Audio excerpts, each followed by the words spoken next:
Okay, I think let us start. As you know, this is the last session. I don't know whether you actually received the SMS as well to say that the final due date for the report is now the 31st of October. Did you receive a message like that? I'm glad to see Anna is finished with chapter 4, memory almost. Okay, it looks like you're all on schedule with a changed date. Not that it adds much, it's only one additional day. And please remember that on the final day, the 31st now, and before 3 p.m. the servers are very, very busy. Do yourself a favor and submit early that morning, or even better, on the 30th still, so that you are sure your paper is in and ready for the marking. Don't risk running late, because if you submit late, you are penalized for that. I'm sure you know about that. But now it's a final countdown. You can sing the song to yourself. We're on the final stretch, and I'm glad if you are already finished with your chapter 4.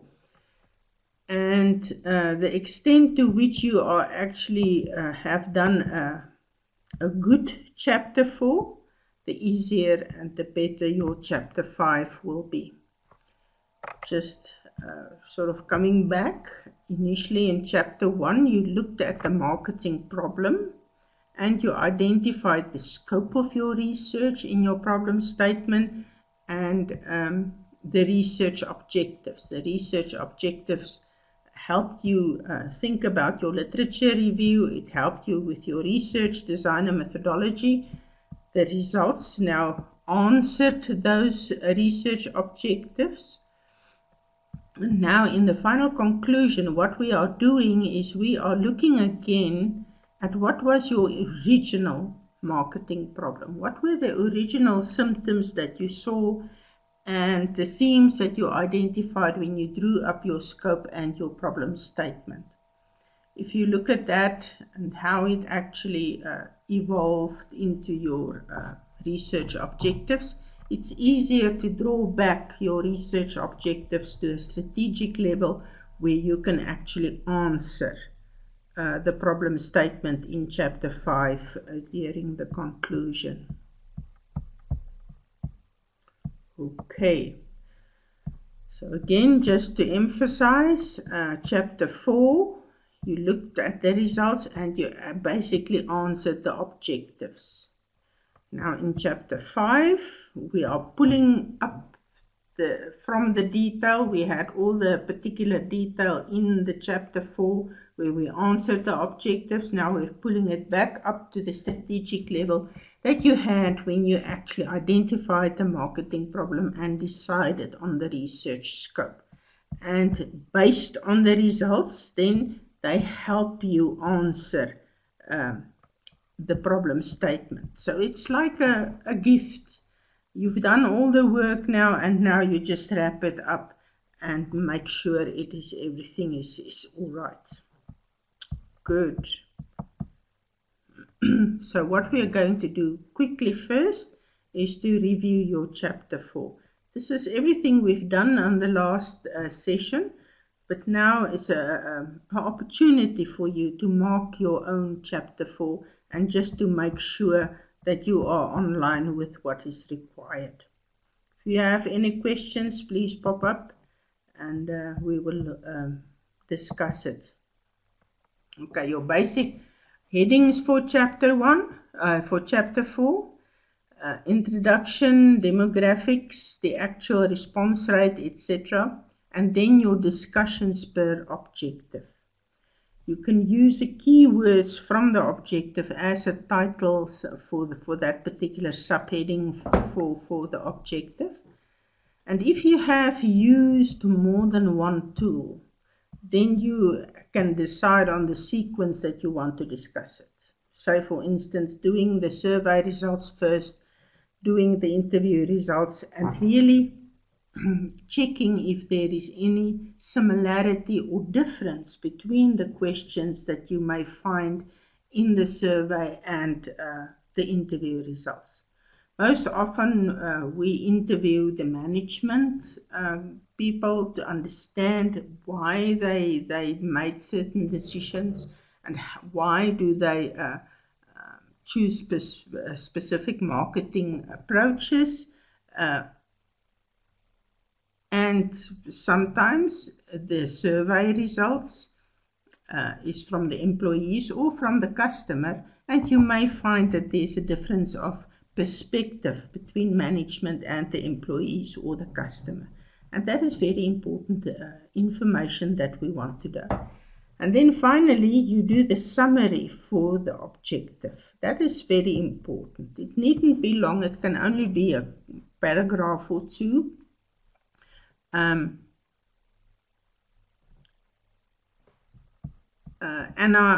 The conclusions are drawn based on your results that you found on chapter 4. You cannot draw conclusions from chapter 1, but what you use chapter 1 for is actually to help you add context to the results that you found. We will discuss that again a little bit later. Let me know if this answers your question. Okay, so in your summary per objective, what you are doing is that you are highlighting the key issues that emanated from that specific objectives results, whether it's interview, focus group, survey, document analysis, doesn't matter. You just want to highlight the key issues. Do not replicate everything there.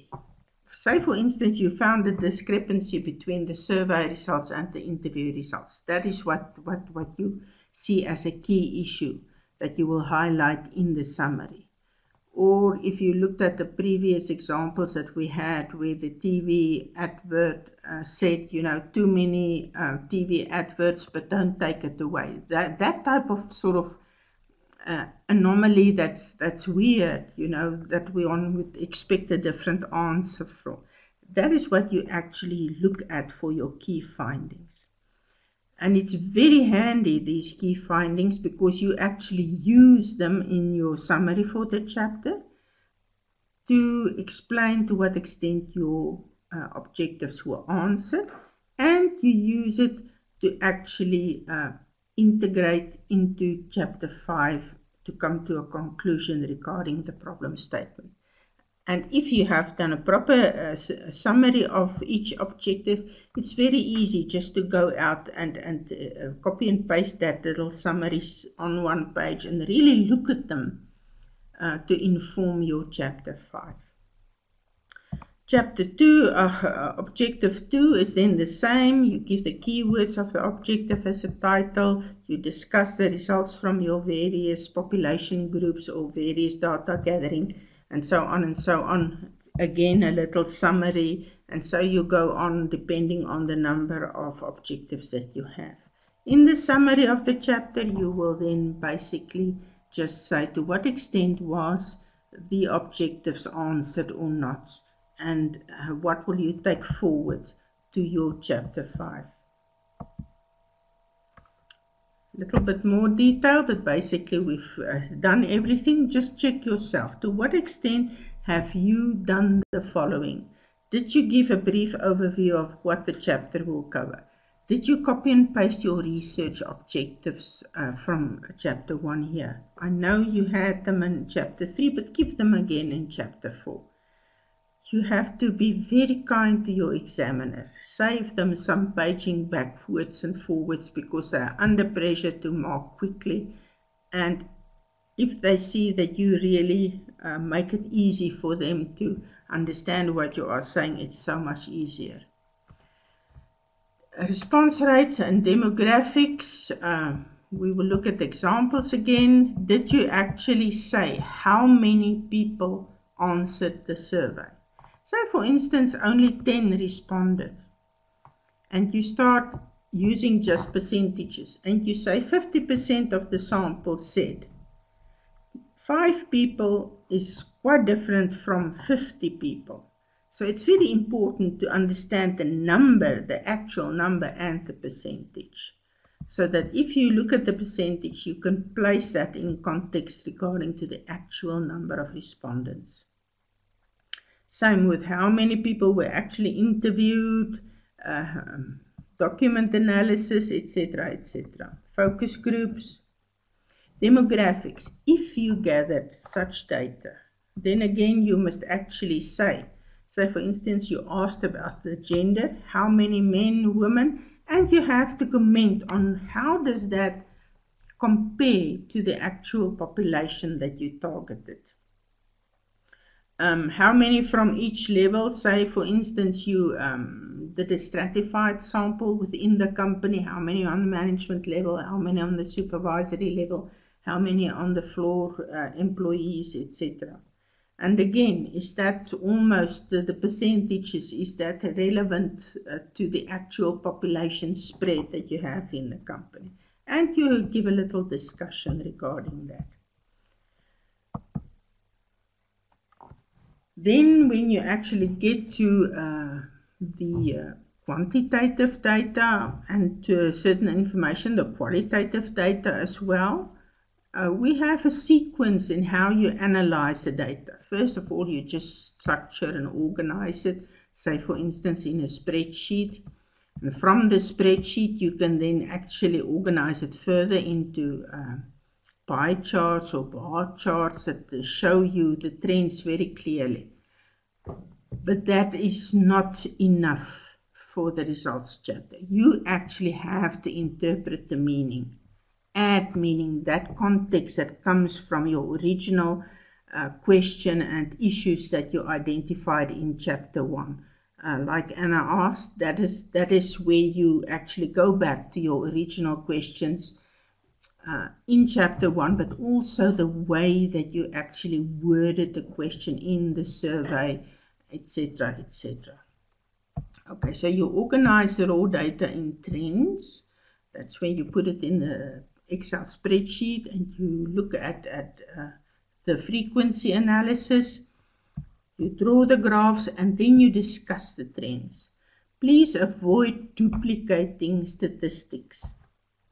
So often I find that people have a graph and a table with exactly the same information. That's duplication. Or you have the graph already showing the percentages and now in the text you just repeat the percentages. It does not add value. If you cannot look at the trends and really think about them in regards to the specific question that you asked, regards to specific objective that you set, and thinking about how did you get to the specific objective, how did you get to the specific question, and add that context to really encapsulate this trend into a proper sort of holistic picture of what is happening there. And if it's really unexpected and really something you did not say, that is a wonder of research. We don't mind if the results that you get are not same as what you expected. That's actually valuable because it means that you made certain assumptions and now with the new information that you gathered, you realize that those assumptions were not true. Okay. So organize the raw data in your spreadsheet so that you can draw a graph and then discuss the trends. Do not just repeat the percentages. That does not answer. If I can read the graph, or if you prefer to give a table instead of a graph, fine, but don't give both of them and don't repeat those stats if I can already see them somewhere else. Examiners actually can interpret graphs if you've got the correct information on the graph and you have got the legend. So ask yourself, did your discussion add meaning and context? And that is where the value comes in. It's not just a bare statistic. You can actually place it into context with your chapter 1 issues and how you got to the objective and the way that you worded the specific question. Have you noted answers that deviate from what is standard, normal, or expected? We've spoken about that. Like the TV ad, research where people say it's too much adverts, but don't take them away. It doesn't make sense in the normal sort of thought patterns. So that is an anomaly. Differences between answers from various sample groups. Say, for instance, you've got the managers versus the employees, or the managers versus the customers, or the company versus the customers. That gap in sort of perception and how people feel and what they prefer in terms of products and services and etc. So those differences is quite often the base of marketing issues that companies experience, that they don't really understand what their customers want. So this is valuable if you pick it up that there is a particular discrepancy in that regard. Okay.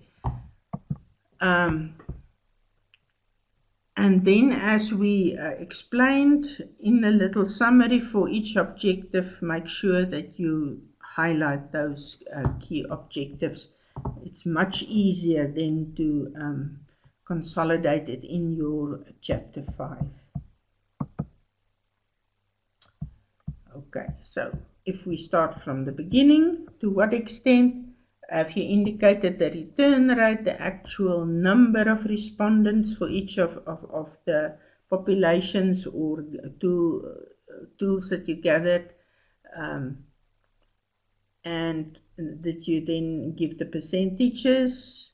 If it's a very small group, like an interview group, 3 or 4 or 5 people, you don't have to give the percentage. You just say 2 respondents, 3 respondents, that's fine. Compare that to the profile of the sample population. Is it similar or is skewed in terms of age, gender, race, etc., etc., whatever demographics you have asked, if you asked them? Did you comment on the spread? Say, for instance, more women answer the survey than men, and that is not reflective of the population of the company. That may be something that needs to be addressed in future research, and that you can say at the end of chapter 5, maybe a larger sample must be drawn to ensure a more representative response rate. There is the example I gave you last time. So, for instance, 500 surveys were distributed to 2 private schools, to the parents of children. Of the 500 distributed, only 120 were returned, but some of them were not complete, so only 105 was considered to be usable. So that is the type of discussion you have on the demographics. Did you remember to give a number and a topic or a title for the specific graph or table if you do a table? Please don't give yourself as a source. We know chapter 4 is all about you, so don't give, say, researcher. We accept that everything in chapter 4 is from you, that you actually developed. So give a number and a title for the graph, and don't forget to list it in your list of graphs and tables, or figures and tables. Give a legend. The legend there by the side in this case is the age ranges that you gave. Don't just, leave it, unless you have a description for each of the segments in that particular pie chart or in the bar charts. But sometimes it gets a bit busy in the graph if you try and put all the data there, all the information. So sometimes, a legend can help keep it simple. List the graphs in the list of figures and tables. Give a page number, just like your table of content. Please give page numbers. Make sure your graph is a readable size. I know you remember you have a page limit, but the data size of the graph is not the same as the physical size in the document. You don't want the examiner, to look at this little pinpoint picture and have to enlarge it just to see what are you saying there. So make it a reasonable size. Say, for instance, a quarter of a page or a third of a page. Keep in mind your page limitations.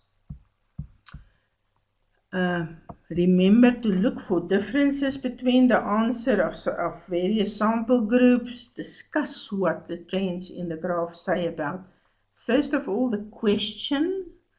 Look again at the wording of your question. If you see funny responses, one of the questions you should be asking yourself is, did I maybe word the question not so clearly? Did I use technical terms? Can it be that I did not really understand what I expected from it? If it is that can be an issue, then please say so in the paper. Say it is a problem that I'm sorry to hear that you are having difficulty with your audio. Maybe just check your volume settings, etc. I will increase my volume. Tell me if it's better.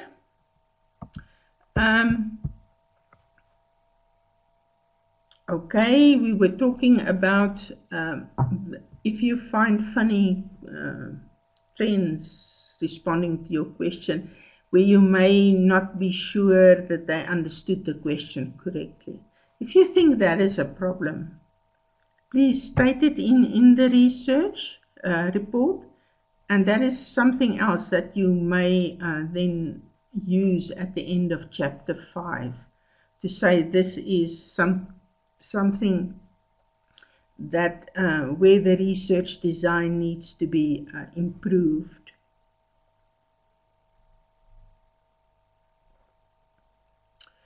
And then when you've determined the wording of the question and whether this is really something that you can understand the response to, how does it relate to the objective where this question was used? Kyla, I hope it works. Otherwise, remember that the session is being recorded and you can download it later again. I hope the audio is then better. So for instance, you see here the age distribution that we're going back to, and it says provides significant insight into the age group of the actual target market. So you have to show somewhere how you are using the demographics, that you did not just ask them, for the sake of asking, for the sake of knowing, but that it actually adds some value to the results of the research. Okay, descriptive methods, inferential methods for quantitative analysis. I know in my class everybody chose descriptive methods, but just in case one of you actually chose the inferential methods, we'll quickly go through that. For the inferential analysis, you need to have set hypotheses and follow the correct steps for the data analysis method that you state at the end, whether you reject or fail to reject the null hypothesis, that you do a proper discussion. So the statistic tests alone is not enough. After you have those results from those tests for the inferential analysis, you have to discuss it just like you do the rest of the papers. Questions. And again, you actually look at the results and you add meaning and context so that you add value to what those statistical tests are telling you. And again, you have a summary of highlights at the end of each objective. So for instance, there is the steps that you actually need to follow if you do inferential statistics. Unless you are very strong in statistics, you should consider someone that is strong in statistics or a statistician to help you with the interpretation of those results. Quantitative analysis, but using descriptive statistics. For instance, you have a survey with a rating scale, say for instance the Likert scale, where you actually then do the frequency analysis, how many mark the 1 or a 2 or a 3 or a 5, and then draw up those graphs and really look at what those trends tell you. Again, just like we said before, what does it tell you about the actual question that you ask? So look at your question wording again and look at the topic or the objective that those questions spoke to. Reflect on what those trends say in overall about, for instance, say you asked about the consumer perspective or perceptions regarding service. Now I look at the trends and I see maybe a funny spread, and I want to wonder what it means, and so I must actually look at the trends in terms of the specific question or objective. So, did you do the frequency analysis? I know this example of mine is still wrong. I've got positive on both, but this is actually negative and that is positive. Sorry. And don't ignore the number of neutral responses that you are getting. Again, look at the actual question wording. I'm not a fan of, I know many people doing this, go for the mean or they go for the mode, etc. But then you actually lose these nuances in the trends that you see here. You don't see so clearly, so for instance, the number of neutral responses. That's why I prefer people not to do the mode and the mean unless you have a very, very big sample. Did you reflect on what those trends are saying overall? Have you noted answers that deviate from what is standard, normal, or what you expected? And really think about those things. Again, basically just the same.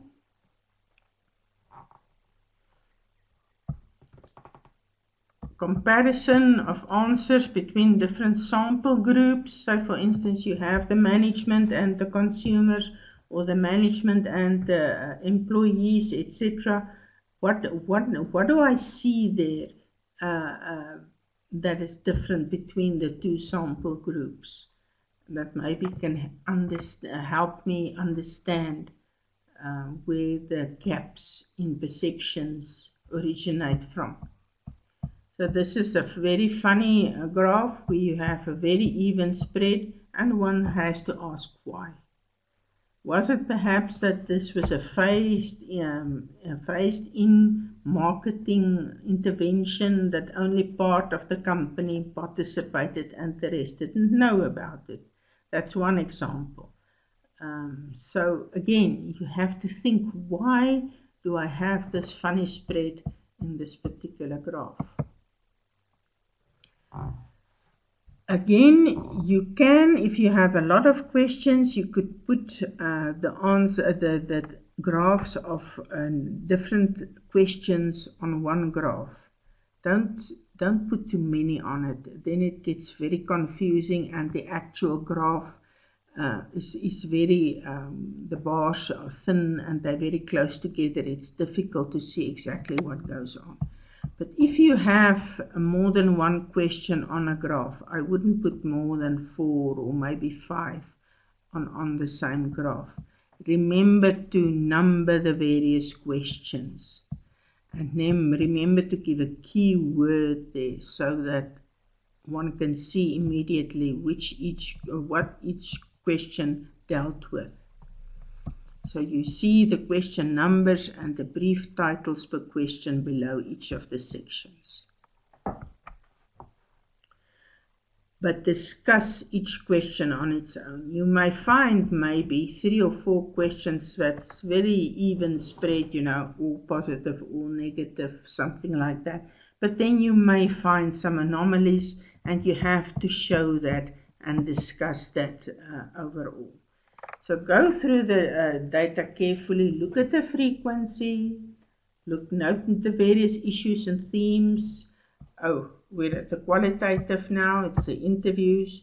You hopefully did this on the matrix that we had for the interviews, where you actually plot the various answers to the same question so that you can easily compare.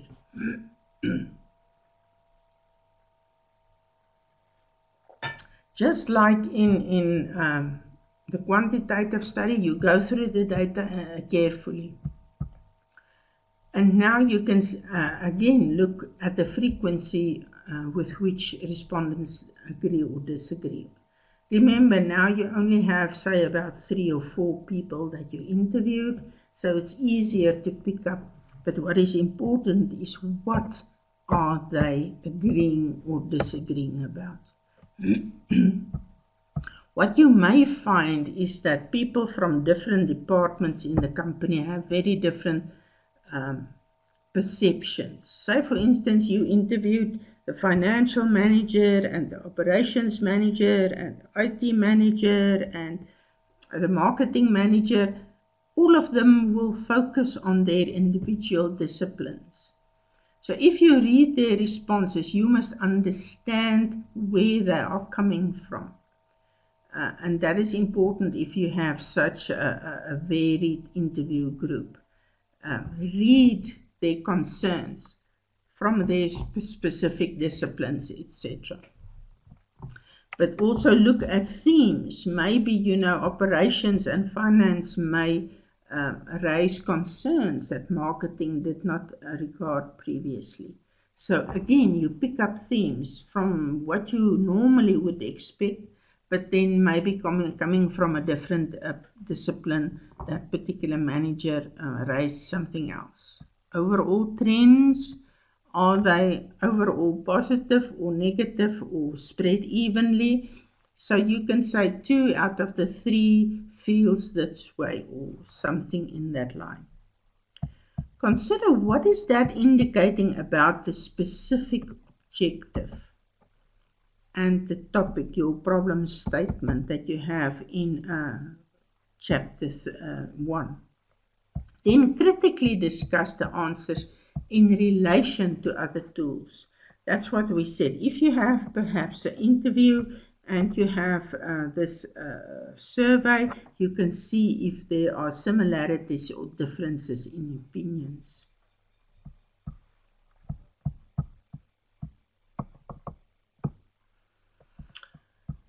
Okay, critically discuss the answers if you see there is a difference between those tools or population groups, because it is telling you something very important about your marketing research topic.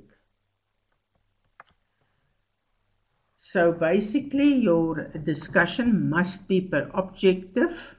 At the end of the results for a particular objective, give a short summary giving the key issues from the objective and an indication to what extent the research objective was answered.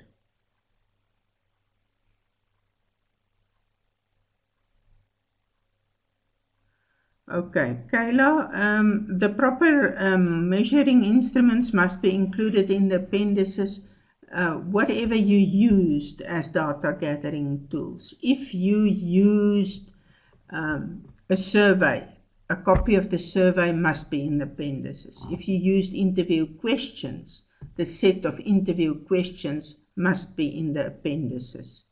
I hope you can hear that and that answers your question. Okay. And then, where applicable, that you compare the results from your study briefly to the results of another study. So, for instance, you read a study about customer satisfaction. Now, in this instance, you can actually say, my results compare favorably regarding that and that study. That's all you need to do. You don't repeat the literature, you just say, my results and the results from that study is similar or different or whatever may be the case. Maybe this study was made in the USA and the SA environment gives you slightly different results. And that is fine. You just say some similar, those issues are similar, that is not the same. That's all you need to say. Okay. Look again at the examples of last session. I gave you examples on how to do that, how to actually acknowledge other studies that may similar or different from yours. Now at the end of the summary, your summary chapter, now you have the results of your objectives. And you have the little summaries there where you can see where the key issues was. So you can say to what extent did the findings answer the various results. Maybe two of your objectives were clearly answered, but the third objective there was some, unexpected results. But then you just say it. You say, objective 1 and 2 was fine. Objective 3 brought about, some interesting information that we did not expect previously. And then you can say, okay, these, the results will now inform my chapter 5 conclusions.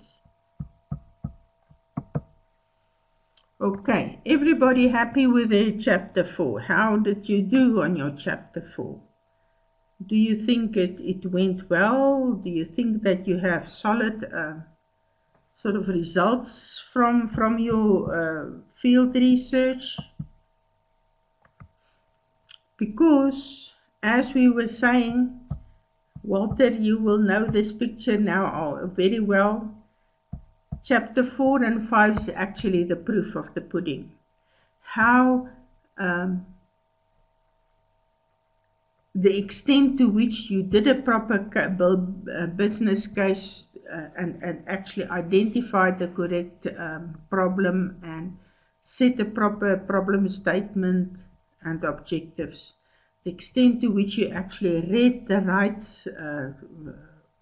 literature to see similar studies to inform your field research. To the extent that you did a good field research design, that would actually then show in your chapter 4 results. And that feeds into chapter 5. So if your ingredients was done very well, then your pudding and the tasting will be excellent. And I hope yours is. Walter, I'm glad to hear that.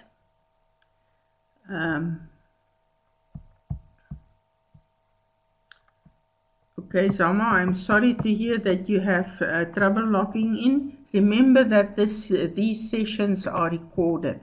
So you can always later download the session. I hope they load this particular session very quickly.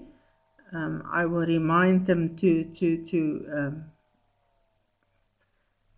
make it available for you very quickly because the time is really running out, isn't it? Okay, so this is what we're talking about. Either now you find out that you have done wonderfully and you have your eureka moment, or you find that it's garbage in, garbage out, and that you did not ask enough questions, you did not ask the right questions, and the results that you find is not really speaking to your objectives.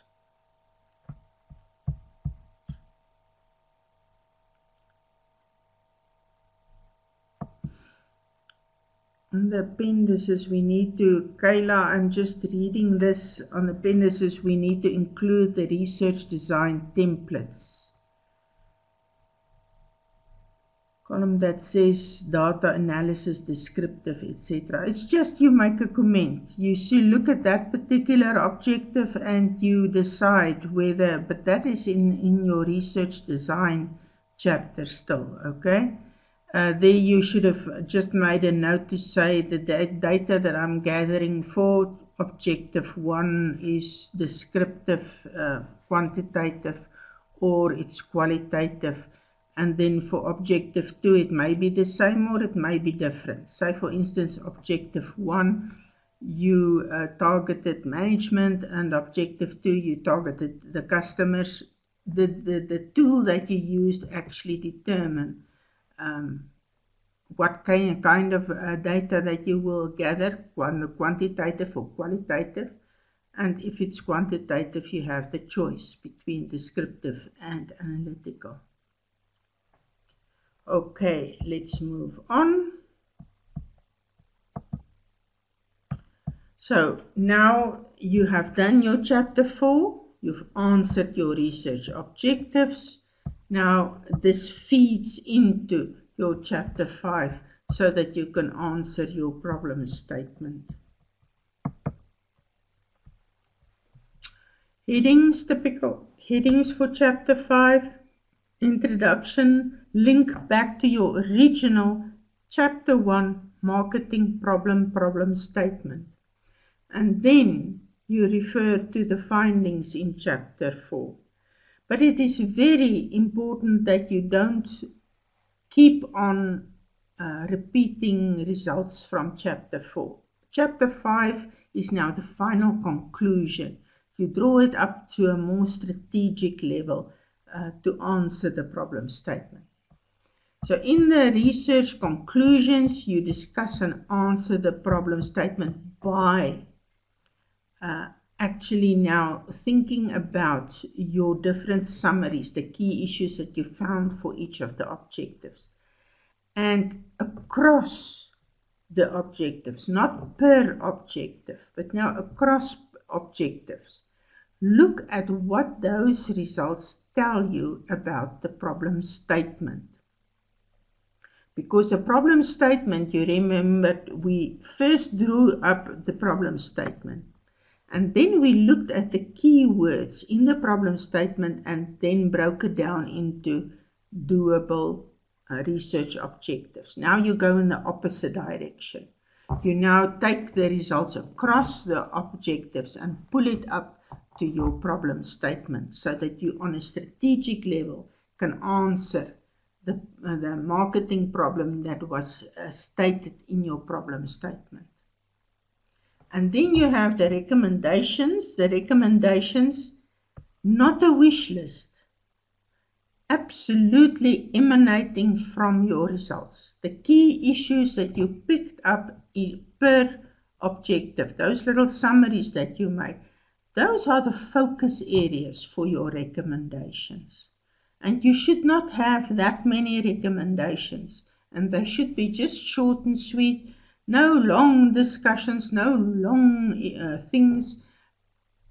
When your management actually read the recommendations, it is for them to actually decide if they want to do something about the recommendations.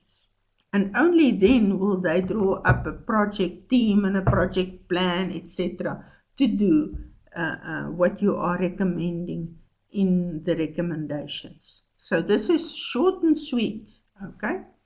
Suggestions for future research, if applicable. Maybe your sample was very local, that you only did research close by.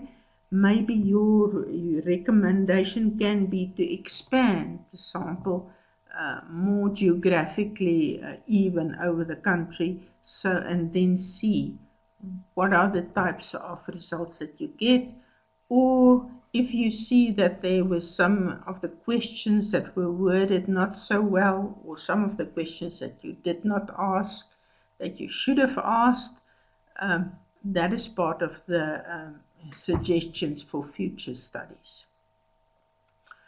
And then just a final summary to say, the problem statement was answered, and so on and so on. Short and sweet.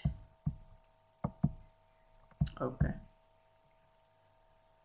So let's look at this in a little bit more detail. Look at chapter 1 again to see what your original motivation for the research was. You remember you had symptoms in your problem context, and then in the problem review you did a little marketing audit against models to find out exactly where were the key gaps and barriers and stuff like that, and that informed your problem statement. You decided on a specific scope for the study based on your problem review.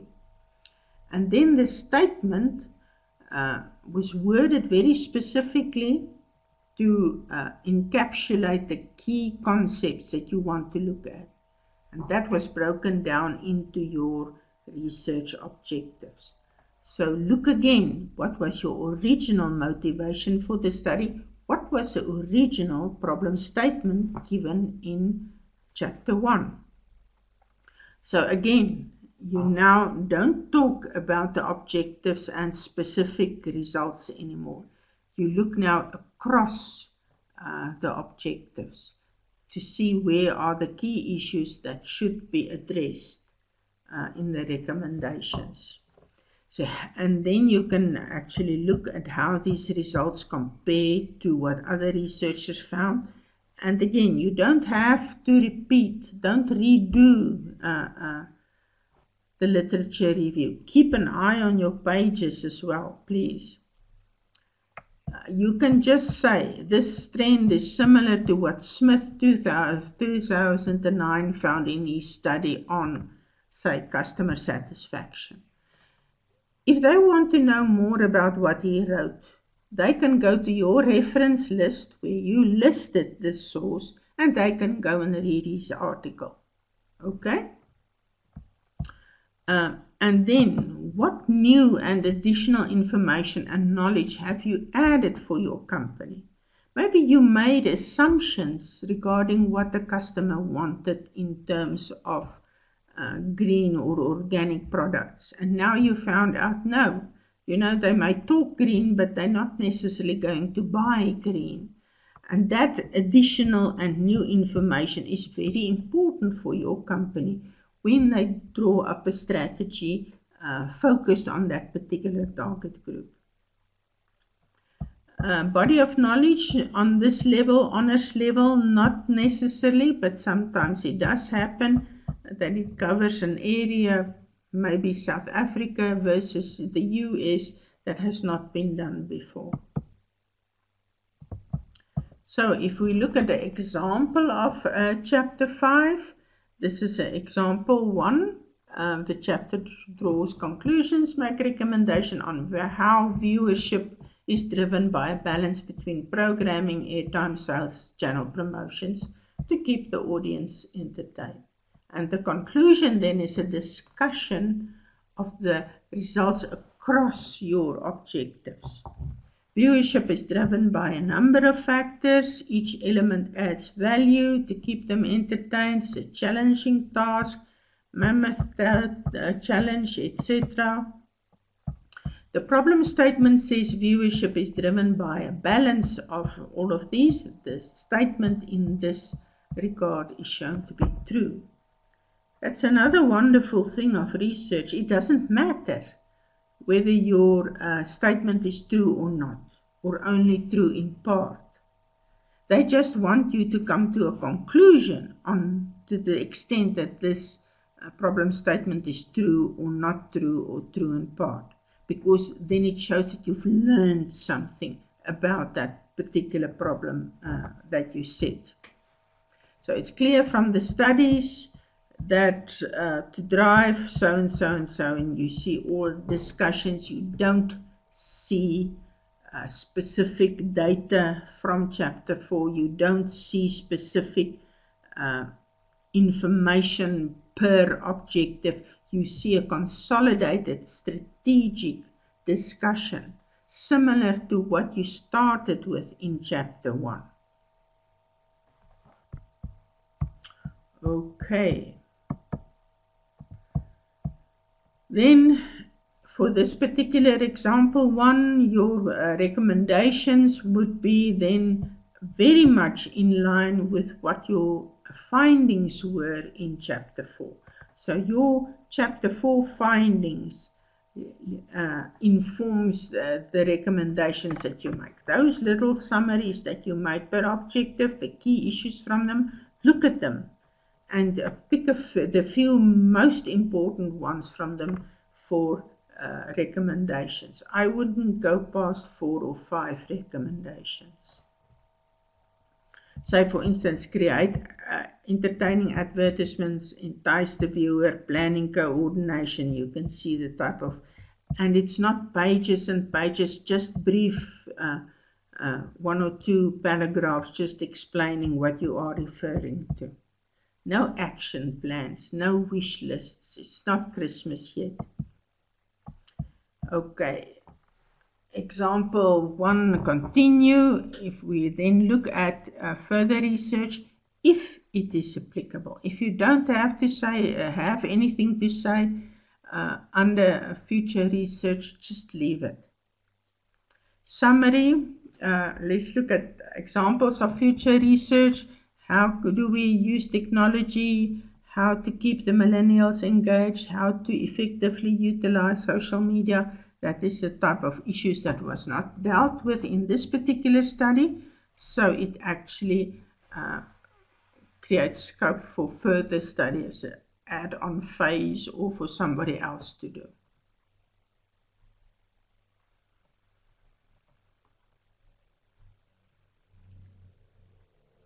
And are you going into too much detail again? What you are doing, what you need to do is to actually just answer the problem statement. If you are going into company, customer, competitor, if you can sort of integrate that and say the different needs for these different sectors needs to be investigated or does not really provide, for the current marketing strategy does not really accommodate these players, the stakeholders, whatever may be the case. Be careful. Be really, really careful not to use chapter 5 to fall into a long discussion.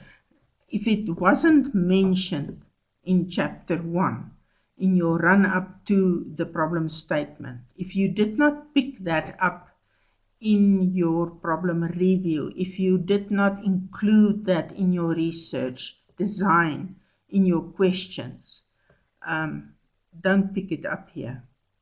This chapter is all about taking the detail from chapter 4 and consolidating it back into a strategic discussion that answers your original question in chapter 1. The one that you identified through the marketing audit in the problem review and encapsulated in your problem statement. If you are not answering your problem statement in chapter 5, it doesn't serve the purpose. I hope this is helping. Okay, summary. For this particular example 1, there are various alternatives available to broadcasters, blah, blah, blah. You can see just a short tying off the whole of the report. Okay.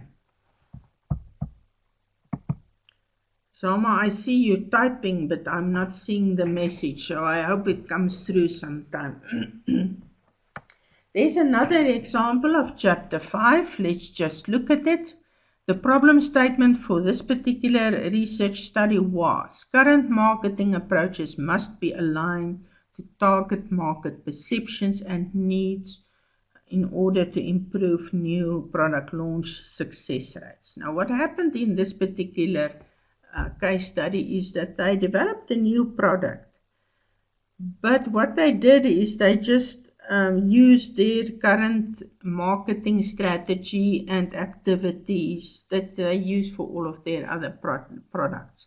They did not actually check what the target market wants in terms of this specific new product.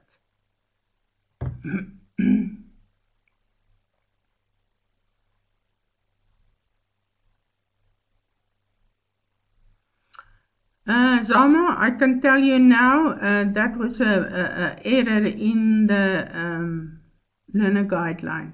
That particular table refers to chapter 3. It should be in the research design chapter. We fixed it now because we saw that this was still from the old module where we had 6 chapters, not 5 chapters. From 2007 we only have 5 chapters, so that must read in chapter 3. If you look at session 3, if you manage to download it, you will see that it is when you have done your data gathering tools, there you actually have that particular table where you list then the number of questions underneath each objective and where you actually found the questions in the literature. I hope this is helping. Okay, let's look at example 2. This is now how the second example sort of started off by giving the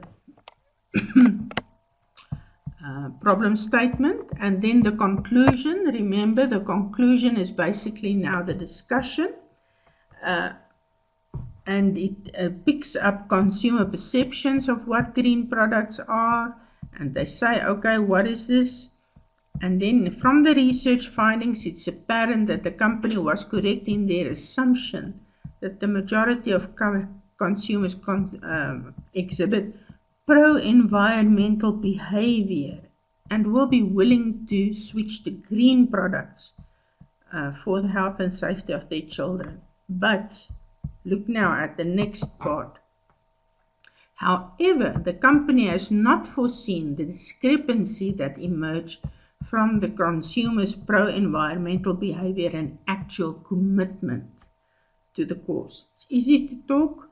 It's not so easy to get them to open their wallets and actually buy that. So, the above findings indicate that the current marketing approach is not suited to the needs and perceptions of the consumers. So where your problem statement says the current marketing approach is not suited, in this case it's showing the problem statement to be true. And again, then the recommendations that you find, short and sweet, very relevant to the actual findings from the study. Revised launch approach, revised differentiation strategy, revised positioning strategy, etc., etc. Short suggestions on what needs to be done. Zama, in 2016, the research report had 6 chapters. And the chapter 4 was the research design and methodology chapter. And in the learner guideline, they forgot to change the number of the chapter where this table should be in line with the decreased number of chapters. From 2017, the research report has only 5 chapters. So the research design and methodology chapter is now chapter 3, not 4. But the learner guideline is still has that figure as chapter 4, not 3. So please look at the webinar for Chapter 3, Research Design, and you will see there where that table must come in. It must not be in Chapter 4, because this chapter, research report, the design chapter is Chapter 3, not 4. 4 is the results. Okay?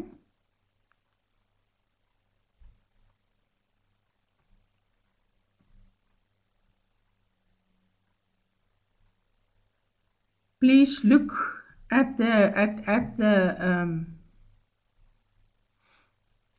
webinar for section 3, and you will see where that chapter where that table comes in. Okay, good. I hope that fixes it for you. All right, and then for the second example of chapter 5, the same. Further research, if applicable, summary of the chapter. Please remember that these are only extracts from chapter 5. You cannot do chapter 5 and just give 2 or 3 pages like we have in the example. You have to actually at least do 6-7 pages for chapter 5, so that you really have a strategic discussion that motivates the answer to your problem statement. Chapter 5 is absolutely where you come back now from the detail that you had in chapter 4 per objective, and you pull it up to a strategic level, and then you answer the problem statement. I'm glad, Anna. Okay, so now the report is finished in terms of the chapters, but there is still work to be done on the report as such before you give it in. Please look in the learner guideline under each of the chapters, what are the marking criteria for each. At the end of each chapter discussion, you will see what is the type of things that you need to check in your report to make sure that each chapter meets the requirements. Then, if you finished with the chapters, please update the reference list and finish the rest of the report, because now is the time to write the executive summary. The executive summary abstract is a shortened, very short overview of the report. It's called executive summary because it is meant for the senior managers, executives that do not have a lot of time to just briefly scan what this report is about. If they find it interesting, they will read the rest of the report. But you have to give them a balanced overview of what the report covers. So in the executive summary, you have a brief overview of chapter 1. Context for the study, problem statement, research objectives. And of chapter 3, your research design. Just a paragraph that says you interviewed or surveyed people and you gathered qualitative or quantitative information and so on. And then chapter 4, brief overview of the results. Again, this is where the summaries per objective comes in very handy to give you a brief overview of the findings, and then a brief chapter paragraph for chapter 5. All in all, executive summary for a report of 50 pages, as you're supposed to be writing, shouldn't be more than a page, maybe page and a half. More than that is you really have to think about, what are you feeding your executive? If you're finished with the executive summary, you do the declaration. Please look at the typical examples given in the various hand guides from IMM in the yearbook, etc. I will give you an example, but it's just an example. You can change it, but there you must declare that you are aware of the plagiarism policy, and that you acknowledge that you have actually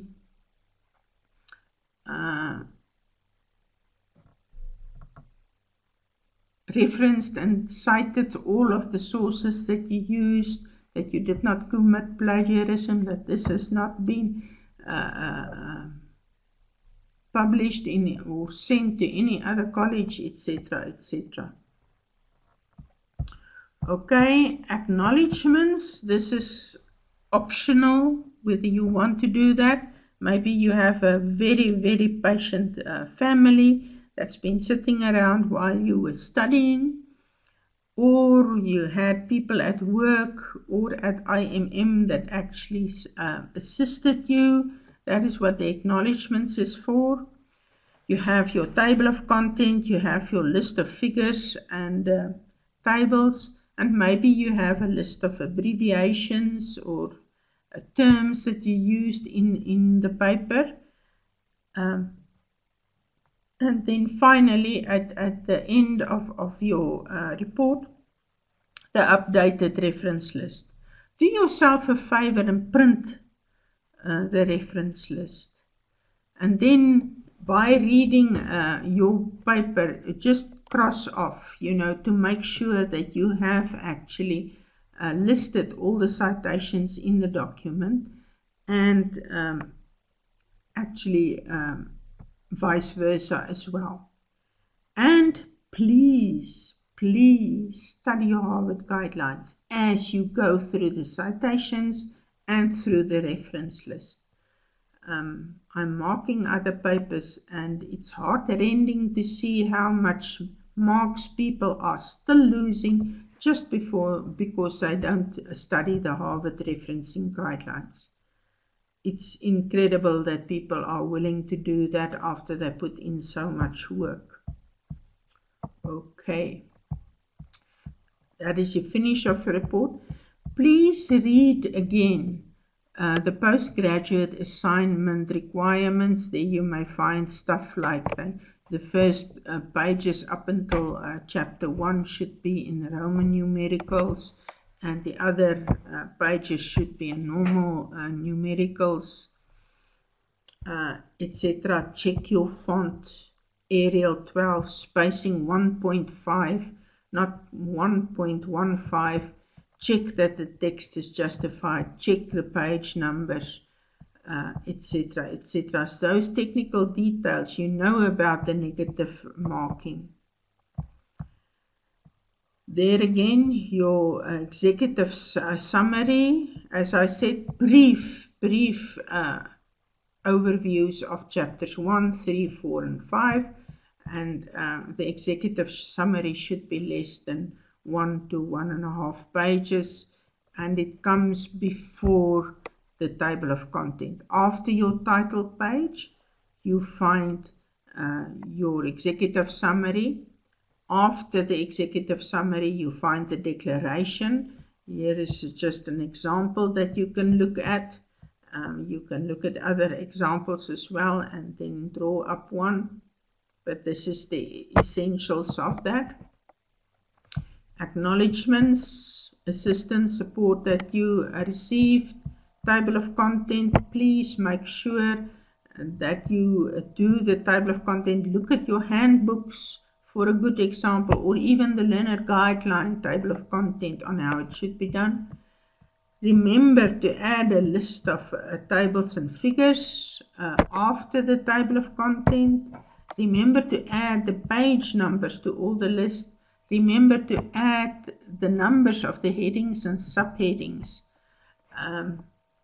in the table of content as well. Don't give a page range. You just give the first page of that section. You don't say pages 3 to 6, you just give page 3.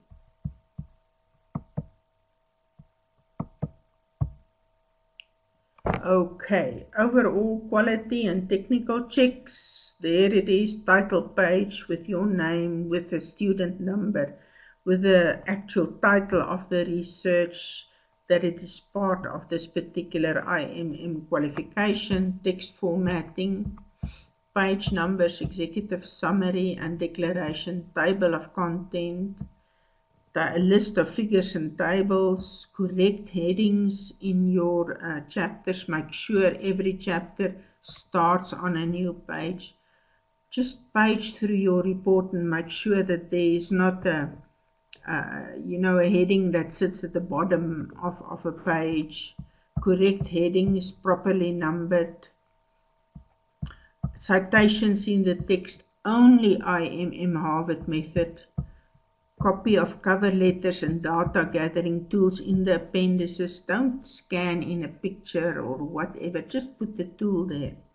Language and spelling, if English is not your first language, or even if it is, just get somebody to read through it and pick up basic stuff after you've used the Windows spelling and language checks. I know I cannot read my own material, I just read the content, I don't check the language. Okay. Let me just go back to some of the questions.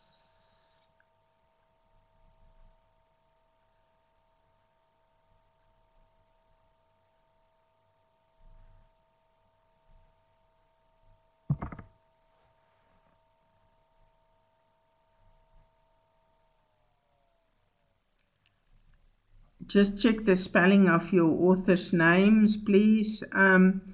Preferably 2 books for your research. Theory is fine, but if you can find more, that is good. It's always good to get definitions from various people because it helps you understand the actual context, because they use different words to explain the concept, and it helps you form a better picture of what is meant. Okay, Kayla, just look at we're just answering questions now. Memory, you put a copy of each in the appendices. Yes, if you have used a survey and interview questions, you have copies of a survey and the set of questions. We don't want the actual, 10 copies of a surveys in it, just 1 copy. Okay, so that the examiner can see how the survey was structured, what questions were asked, what rating scales were used, the same with the interview questions. We don't want copies of all your responses, just 1 of each. The blank survey, the blank set of interview questions as a reference to what you are discussing in your chapter 3 and 4.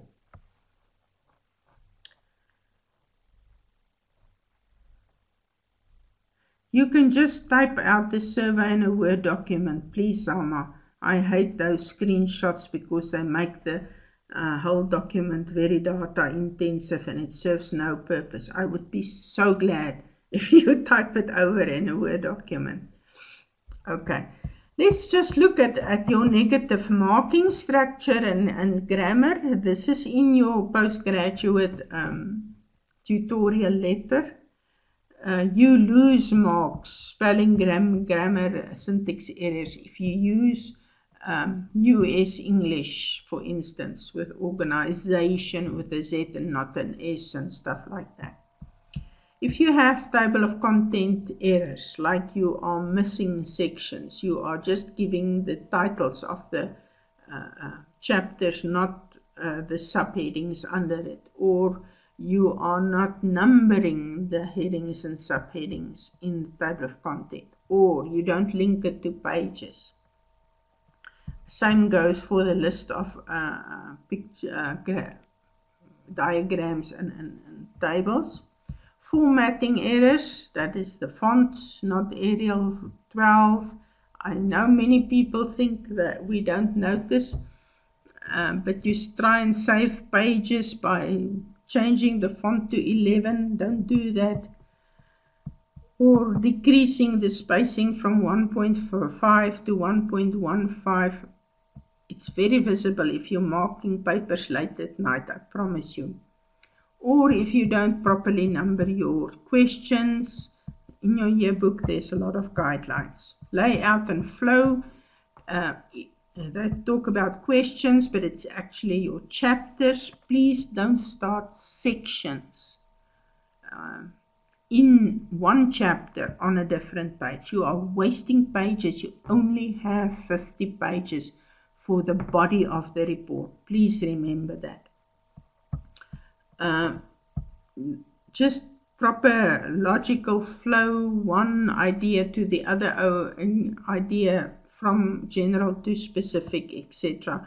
And you cannot waffle or write long pages of prose that adds no value because of your page limitations. Don't use first person, I, we, us, etc. Or use slang or informal language. And I see people start using ampersands instead of an and. Proper language, please. This is an academic paper. If you don't make any of these mistakes, you don't lose any marks. Citations, you see there. Limited citations. If you are not providing proper citations for all the theory that you are giving, or you are using a lot of direct quotes, or you don't do the citations properly, please study your Harvard guidelines. Missing authors or dates or page numbers in the citations. I have this horrible examples that I see from Walker and Mullins, that somehow students look at Walker's first name, Orwell, and they decide it's a third author. Just look at your handbooks, look at the authors properly, please. Other errors, if you have the same author or the same blog, same year, that will look very similar but actually covered other content, you have to identify or distinguish them by an A or a B in the reference list and in your actual citation in the list. If you do everything correct, you will lose no marks. Referencing, where you see the previous ones were all -1, -1. Referencing is -2, -2, -2, -2. Missing information. Doing a bibliography instead of a reference list. Using another version of Harvard instead of IMM. Quality of references, where you don't have enough academic articles. If you have a lot of blogs and online sources that is not peer reviewed or that is very old, your age limit, 60% of your sources should be academic articles and should be less than 5 years old. No linking back between text citations and the actual reference list. And this is why I said print your reference list and then check that against the actual citations in the document.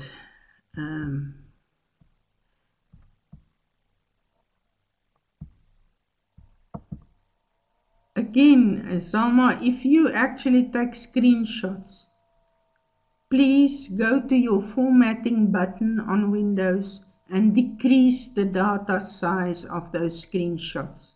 I hate it when I have to download a report that's 15 megabytes big and I can't mark it because if I try and page through it, my poor laptop is hanging.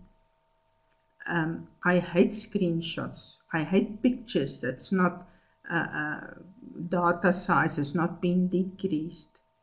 No, you don't ever in an academic research report use the first person. You talk about the researcher, that you can do if you really want to show yourself to be part of this research report.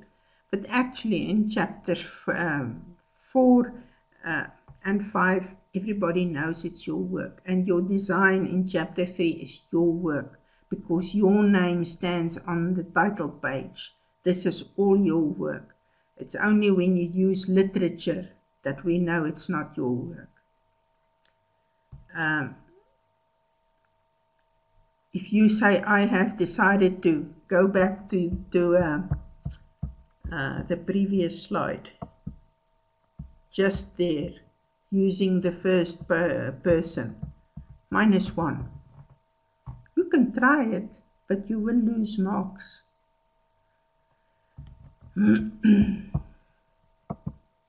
Okay, so there you see formatting of the correct formatting of the references in the reference list. Limited references for a research paper 11 is too little. You should at least have 25 sources there, etc., etc. Okay. I know the Harvard referencing guidelines is split into different sources. It's split into books and into articles and into online sources and emails, etc., etc. That is just for illustration purposes, so that you can see how each of those sources are referenced. But your reference list is not split into types of sources. It is one integrated list. No bullet points, no numbers, just alphabetically based on the surname of the primary authors. Please, please remember that. Okay. Then it's done from me. We've gone really over time today, but I hope it helped you. Thank you for the active participation. I hope I managed to answer most of your questions. Walter, you've been very quiet today. But in any case, I hope you success with the rest of your paper, this chapter, and the sort of polishing off of the report. Don't neglect that. Remember to post it early on the 31st, or preferably on the 30th already. You have, as of today, 6.5 days left. So really use that constructively. And all these webinars are available. If you're not sure, just go back to them and use your learner guideline for the rest. Thank you very much.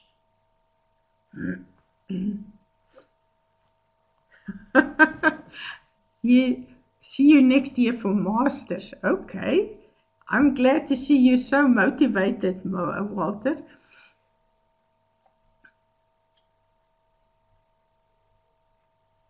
I'm glad, Rafi. I'm really glad if this helped. Remember, it's available on the IMM site for your study resources. You will find the other sessions there as well if you have not read it. Thank you. Good night. Keep well. Keep the candle burning for these last few days.